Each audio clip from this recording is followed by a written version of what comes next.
Hello and welcome to this video on user access control and cybersecurity. As you may already know, user access control is a vital component of cybersecurity. It helps to prevent both intentional and accidental incidents that could compromise the security of your systems and data. But before we dive into the importance of user access control, let's define it. User access control is a security measure that regulates who has access to certain systems, networks, and data within an organization. It ensures that only authorized users can access these resources and that they can only perform actions that they have been granted permission to do. So, why is user access control important? Well, first and foremost, it helps to prevent unauthorized access to your systems and data. By limiting access to only those who need it, you can reduce the risk of data breaches and other cyber attacks. Think about it this way: the more people who have access to your systems and data, the greater the risk of a security incident. By limiting access to only those who need it, you can reduce this risk. User access control also helps to prevent accidental incidents, such as an employee accidentally deleting important data or making unintended changes to system settings. These types of incidents can be just as disruptive and costly as a cyber attack, so it's important to have controls in place to prevent them.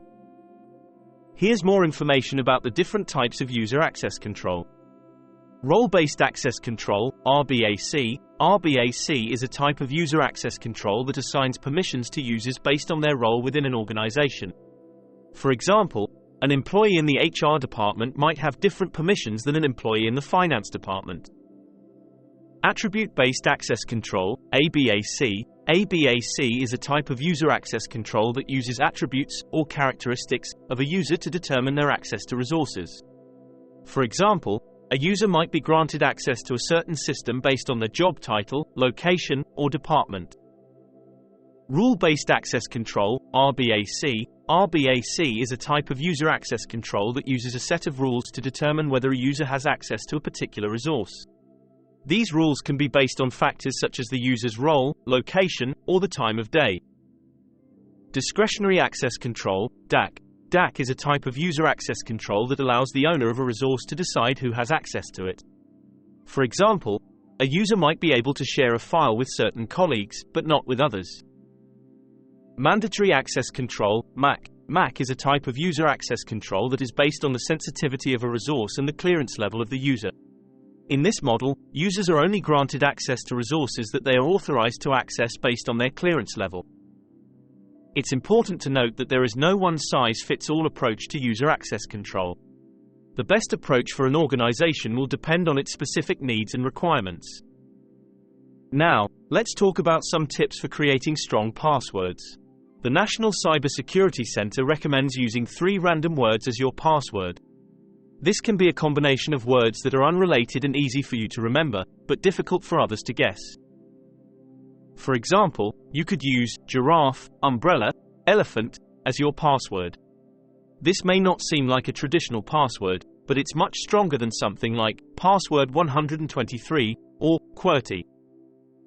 It's also important to use different passwords for different accounts. This helps to prevent unauthorized access if one of your passwords is compromised. If you use the same password for multiple accounts and one of them is hacked, then the hacker will have access to all of your accounts. Here are some tips for creating a strong password. Use a combination of upper and lower case letters, numbers, and special characters. This helps to make your password more difficult to guess or crack. Use a passphrase instead of a traditional password, like we recommended earlier. A passphrase is a string of words that is easy for you to remember, but difficult for others to guess. For example, green giraffe umbrella is a strong passphrase. Avoid using personal information in your password. This includes your name, address, phone number, and any other information that could be easily obtained by someone trying to guess your password. Avoid using the same password for multiple accounts. If one of your passwords is compromised, using the same password for multiple accounts increases the risk of unauthorized access. Use a password manager to help you generate and store strong passwords. A password manager is a tool that helps you generate and store strong passwords in a secure way. Finally, let's talk about multi-factor authentication. This is an additional layer of security that requires users to provide more than just a password to access an account or system. It could be something like a code sent to your phone, a biometric factor like a fingerprint or face scan, or a physical token like a security key. By using multi-factor authentication, you can greatly reduce the risk of unauthorized access to your accounts and systems. Even if a hacker were to obtain your password, they would still need to provide the additional factor in order to gain access. So, to recap, user access control is crucial for preventing both intentional and accidental cybersecurity incidents. Make sure to use strong passwords and consider implementing multi-factor authentication to further protect your systems and data. Remember, it's not just about protecting your own systems and data. By implementing strong security measures, you can also help to protect your customers and clients from potential security incidents. Thanks for watching, and don't forget to like and subscribe.